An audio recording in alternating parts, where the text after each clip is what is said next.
Leo, let's do you. First and foremost, welcome to Pure Tarot. I'm not going to spend too much time on an intro. Sometimes I do mention astrological events, but sometimes I prefer to just dive in. This is really interesting. This is a full deck. I've been pulling one card as an overarching energy. You're the fifth sign, and I think I've pulled only majors. And I just pulled the moon for Cancer as well. So, and there is 78 cards in that deck, so it's interesting. So,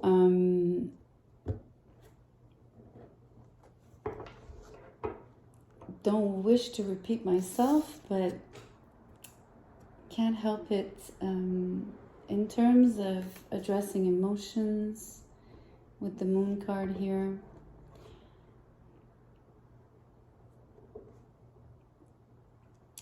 I think before I start shuffling and pulling for you,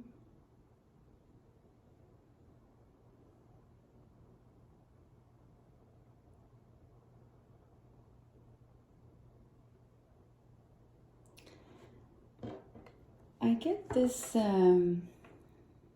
interesting back and forth between being very open with people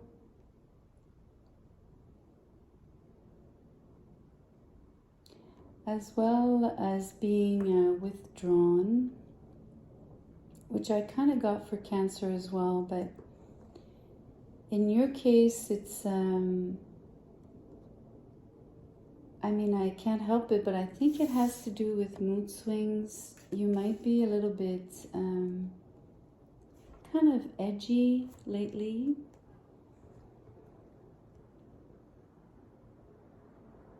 A little bit more irritable. So the way you interact would fluctuate more than usual because you're usually a very sunny temperament.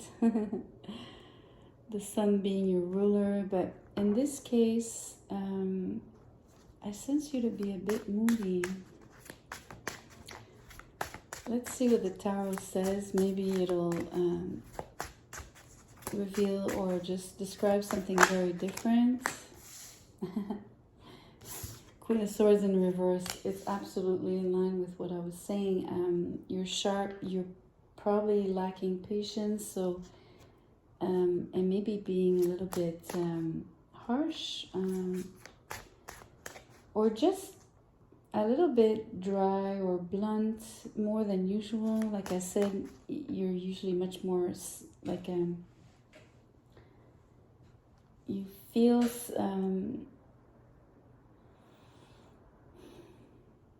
I had the word sunny personality, but also yeah, it's the warmth. You're very warm usually, even to maybe even translating as very tactile, you know, like affectionate, or you know how when people talk sometimes they will touch you gently, you know, like but they will you know, maybe put their hand on your arm as they speak with you. That kind of closeness, yet, you know, we're not talking about intimacy here, but that would be lacking. Or if it's not completely lacking, it's definitely pick and choose here, whoever, like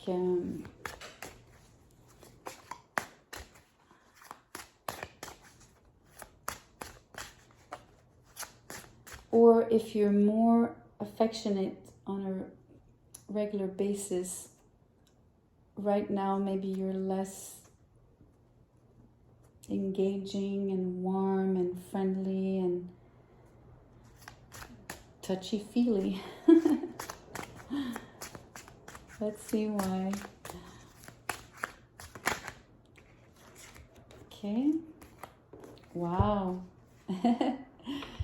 The Eight of Pentacles in reverse with the Two of Cups.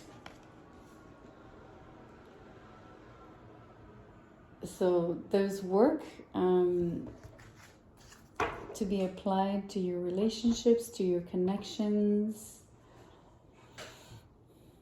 I say there's work to be applied because the Eight of Pentacles is in reverse, so it's lacking at the moment. So it comes with what I was describing. Yet the Moon and the Two of Cups are showing me, just like for Cancer, you're craving emotions, maybe even highs, high intensity connections. But it's not necessarily happening the way you want.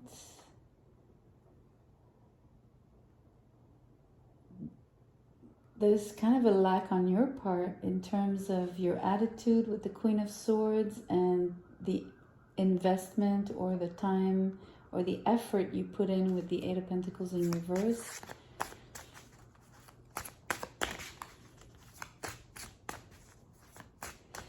The Two of Cups kind of tells me, if this is forward-looking, that you're overcoming that. You might be meeting someone that totally switches that up for you, that enthralls you, that's, you know,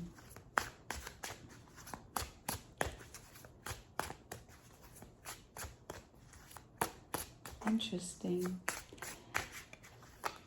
Let's get maybe one more card here. I'm gonna make room for it so that it wants to come out. I'm gonna put it here.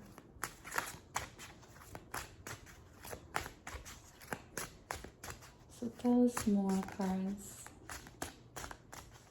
for Leo.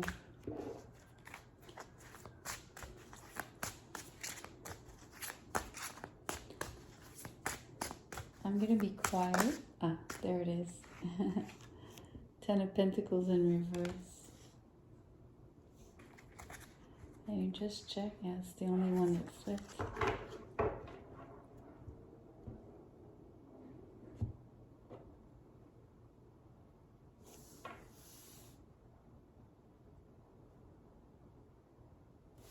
I think you would, I mean, the Ten of Pentacles is the family, right?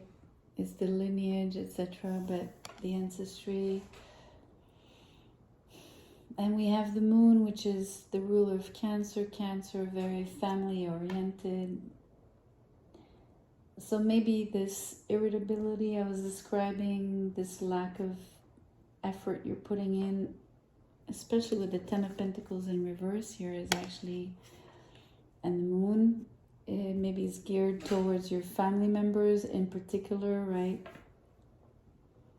Maybe those are the ones you're having a harder time connecting with, or maybe they're the ones that you're having friction with. I say friction because of the Queen of Swords, or maybe they're people you've kind of not necessarily totally cut out. Sorry for the noise. But maybe there are people that you've sort of separated from, or at least distanced yourself from, or stopped speaking to for a while. For various reasons, those belong to you, right? It could be conflict-based, but it could be other circumstances, of course. You know, there is love. There is the Two of Cups here, but aren't those exactly what family ties really are, right? Sometimes they're the people that you fight the hardest, or like the, you know, you kind of almost can take them for granted, you know. I mean, I've had arguments, let's say, with my brother. He's still going to be my brother. I always will love my brother.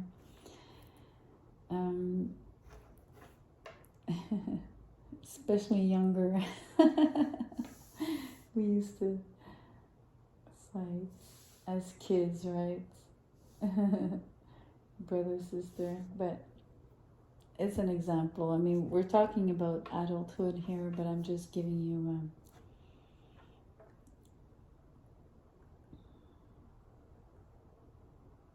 example. I hate to say this, but if there was or is or could be friction or some sort of maybe disagreement, it could be money related. We do have the Ten of Pentacles and the Eight of Pentacles. It might have to do with material possessions, right? And splitting.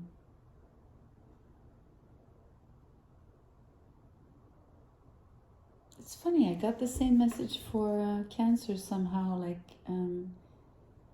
a heritage or...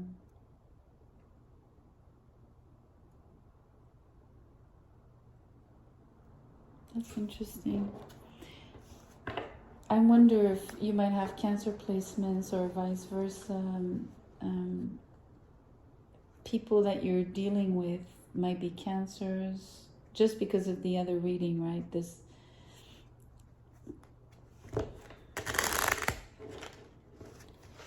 I'm going to pull a... These are the Druid Wisdom cards.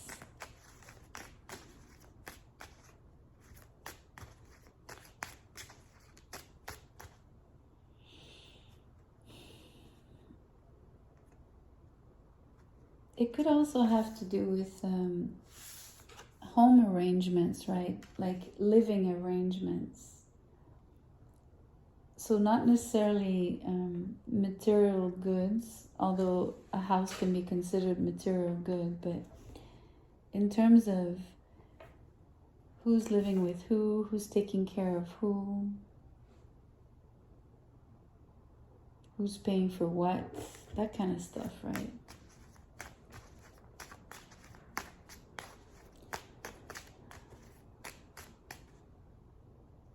Maybe someone's not working at the moment, so maybe they're not bringing in any money. And if maybe that's harder on the, on the living arrangements per se. So one card flew out. We get a apple tree. Oops, sorry. And the card reads Avalon Apples, and it says, line your seeds of passion up, row by row. Time moves differently when you nurture what you love to grow. Also reads, meditate with Ruby Zoyzit, not sure how to pronounce that, to awaken the heart's yearning. I don't know if you can read the text. The other day I noticed it was all blurry.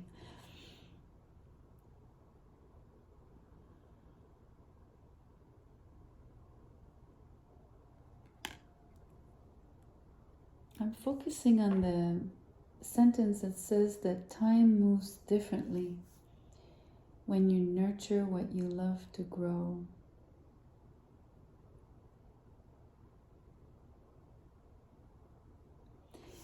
I was describing living arrangements and things like that. Maybe you and these people, whether they're really family members or people you interact with or live with, I'm sensing you'd be on different timelines. So I'll give you an example. One person working a night shift or evening shift versus someone working days. Something like that, being on different timelines. So maybe not necessarily in sync, although you would care greatly for one another, or somehow care for the dwelling, right? There is to nurture what you love to grow. So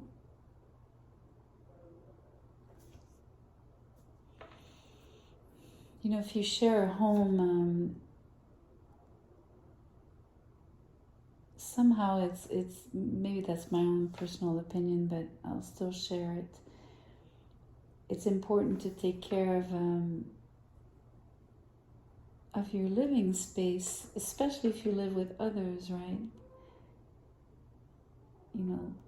Make it clean, inviting, healthy in every possible way, peaceful, loving, like a safe place, a safe haven. And usually, if you live with others, it's important that everyone contributes, right? And I think maybe if there was friction, as I was describing, it could be this being out of sync in terms of maybe one person is more zealous about that, the other one less. But it feels like there's a mutual understanding at the basis of it all, which kind of salvages. I mean, I don't see any parting ways or anything like that, but there is something about living arrangements, different timelines, the money, the costs.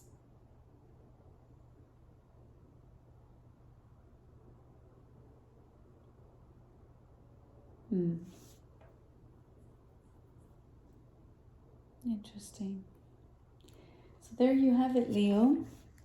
Thank you for being here. I really appreciate you spending the time to watch this video. Do like, share, subscribe. I would appreciate. I will see you on the next one. Thank you so much.